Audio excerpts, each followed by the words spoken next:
So it seems that Europe is panicking right now. Keir Starmer, Emmanuel Macron, they are shouting loud, furious, undiplomatic. They are furious about American strike on Iran. Why risk your friendship with the strongest ally in the world, the United States, the single most powerful nation on earth? So people say it makes no sense. Why throw this friendship away? Uh, what are they fighting for, particularly Keir Starmer? Is it ideology?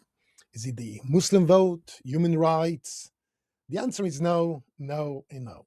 So, in the next 7 minutes or so, you will be able to understand more about the world you live in than watching hundreds of hours of television news. This short video will sort everything out for you. To understand today, we must sail back through stormy seas of history.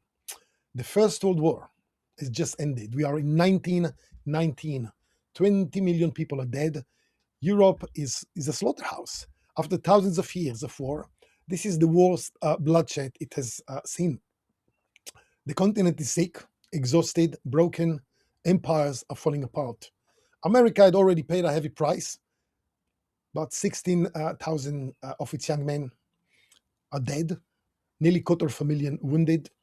Yet, its president, Woodrow Wilson, swore that America will never ever again send boots onto the sick old European soil. So world leaders rush to Paris for a peace conference. They will decide the future of the continent for the next few hundred years. Two giant ideas crash into each other. The first idea is coming from the American president, Woodrow Wilson, only the second American president to ever cross the ocean. He boards a ship and sails across the stormy ocean. The first time a sitting US president is actually a daring, a dangerous voyage. He stands there and swears, never again will American boys die on European soil. He brings a bold new plan, basically simple rules for the new world. No more secret empires, freedom of the seas for everyone. Every people gets to choose their own future. And at the heart of it all, a brand new organization called the League of Nations. Wilson's pure vision was crystal clear. The League of Nations will be a new organization that will unite the entire nations of the world, and it will have one purpose and one purpose alone. It will be used for arbitration. So instead of going into wars, conflicting states will arbitrate disputes between them, and there will be no need for go into wars anymore. No more empires, no more politics, no human rights committees, no power games, just pure and simple. The League of Nations will be an arbitration organization. Just nations sitting down, talking problems out, and letting the fair judge decide what is right and what is wrong. A simple, clean way to end wars forever. Now, Wilson believed that Europe has suffered enough.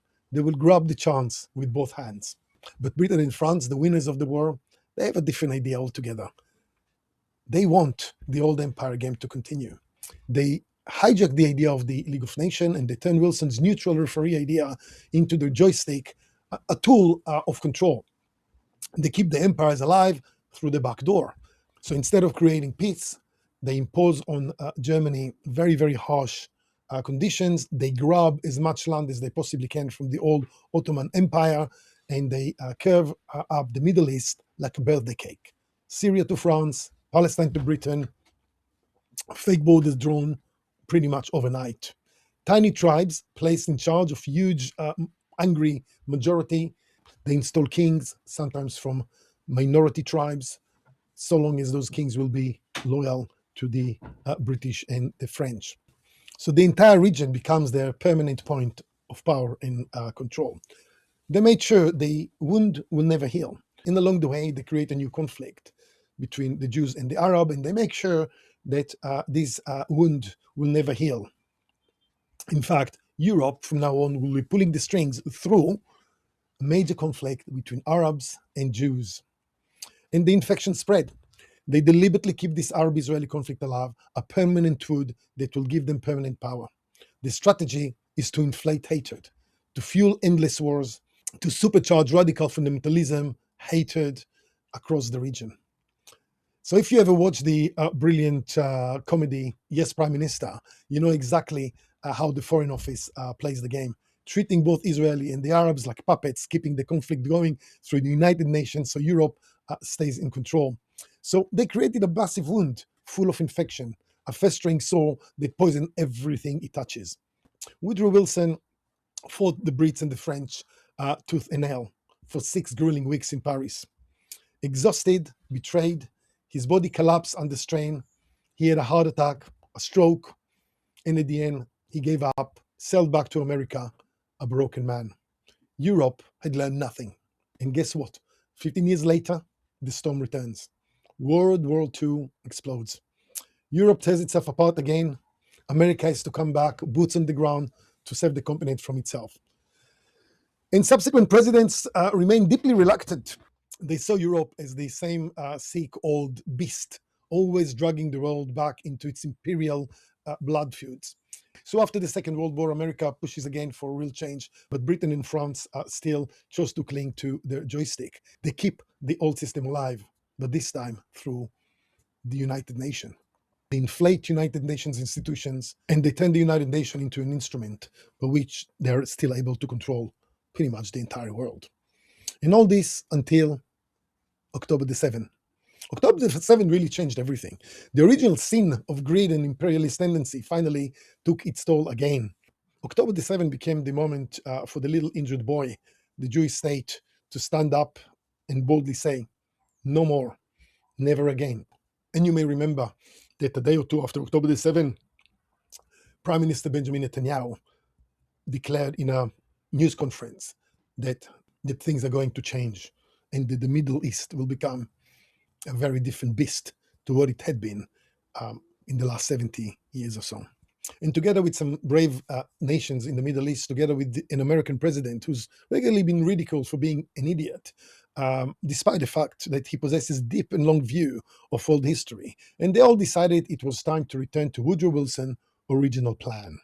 There was no longer any justification for Britain and France, two aging states, to hold onto excessive powers way beyond their economic, military, or territorial size. It was time for the old hegemony to be replaced by new, fairer order.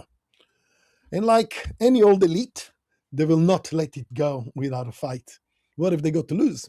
You might have noticed the redrawing borders in the Middle East, the slow depletion of the United Nations and its institutions, and the birth of a powerful new international body, the Board of Peace.